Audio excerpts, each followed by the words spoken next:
Marcus Morales. You were in Atlanta. That was a long time ago.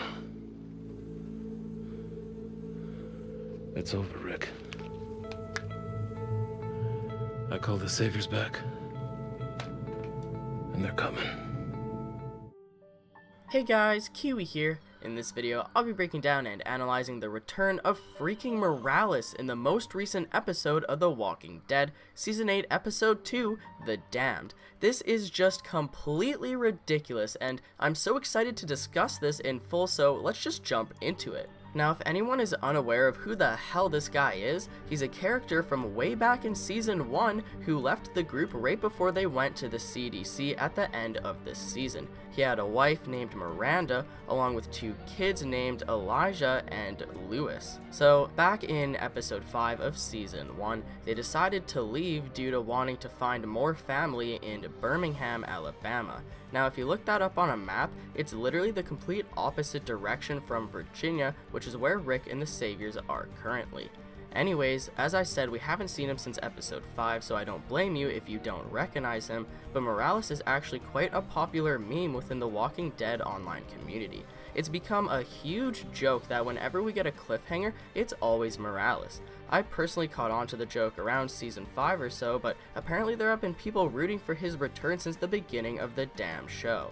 Although I could imagine a lot of people legitimately creating predictions for his return back in the first 3 seasons or so, ever since seasons 4 or 5 and onward, I feel like most people who were serious about it gave up as it kind of transformed into a huge meme joke within the fandom. Now, don't get me wrong, they have brought back a lot of characters in the past, so it's not exactly out of line for the show to do this again, but the reason why Morales became a meme is because it was just so unlikely to ever see him again, and the chances of them doing it were just slim to none. It just turned into a joke because of a simple loose end, and that being said, I've seen a ton of fans freaking out about it online ever since the airing of episode 802. While some are just happy to see him return or don't remember him at all, there are a lot of fans also questioning the logic of all of this, and rightfully so. How did Morales end up in Virginia? Did he ever even go to Alabama, or did he just instantly ditch that idea? I honestly doubt that we'll see the return of his family as well, so we'll most likely hear some sort of explanation as to their absence. With that in mind, could that possibly be the reason that caused him to change direction to Virginia?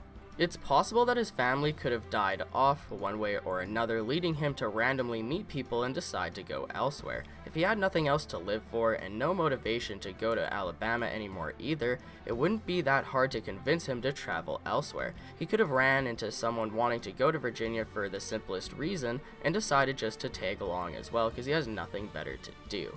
Even if that's the case, when did he meet up with the Saviors? It's very important to know when Morales started drinking the Negan Kool-Aid, because that can very well determine whether or not he will stay loyal to Negan. If he just met up with the Saviors not too long ago, he may be willing to join Rick's side, but if he's known the Saviors for a very long time, he may be too corrupted of a person. There are a lot of different types of Saviors. Some were just originally assholes or criminals, while others turned into bad people due to serving Negan for too long. Dwight is the perfect example of this in the show, considering that all the backstory we got on him and Sherry in Season 7 pretty much explains that he was a completely different man before he met Negan, and now Sherry leaving him has made him realize that he wants to become a better person again. So if Dwight can change his ways and turn around, maybe so can Morales, but the situation between Morales and Negan may be completely different than the situation between Negan and Dwight. For all we know, Negan could have saved Morales' life one way or another in the past. While Negan pretty much stole Sherry from Dwight, it's entirely possible that nothing that negative between Negan and Morales has ever happened. And if Morales has been with the Saviors ever since Negan started the group, he'll most likely be practically impossible for Rick to reason with. Holy crap, I just thought of this, but if they kept Morales alive until Season 9, what if we saw Morales as a part of the Negan backstory? Now, I have a full video about Negan's backstory being revealed in the show during Seasons 8 and 9, so go check that out for more detail, but my point here is that Dwight and Sherry will most likely be shown in flashbacks if there are any on the show, so who's to say that Morales couldn't be a part of it as well, especially if he's been a part of the Saviors since the beginning. The next theory is pretty unlikely, but it's gaining a decent amount of traction as I've seen it suggested constantly. Maybe they'll show how Morales ended up in Virginia during the crossover with Fear the Walking Dead. Although I enjoy people speculating every possibility, I don't think that this will happen. I feel that we need an immediate answer for Morales' return, because if it's left a mystery until 2018, people are gonna be pissed. Could you imagine not finding out about Morales' explanation until Season 4 of Fear the Walking Dead? And even if we get a brief explanation now, followed by a full explanation later on in Fear Season 4, I just don't think that that's worth it, and I'd rather have the crossover be about something else. Anyways, how will Morales handle the rest of his reunion with Rick? He doesn't seem to care that much about Rick's group, and so he probably won't care if Negan kills them.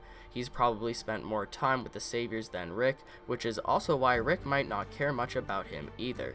Not only has it been a long time since they've seen each other last, Morales also only knew them for a very short time, especially Rick.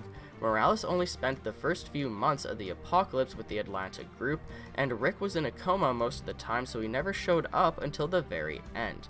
Now with that being said, will we get a Morales reunion with Daryl and Carol? They spent more time with him than Rick did, so maybe they'll have a few interesting words to say. Also, how will Morales feel about the fact that Negan killed Glenn?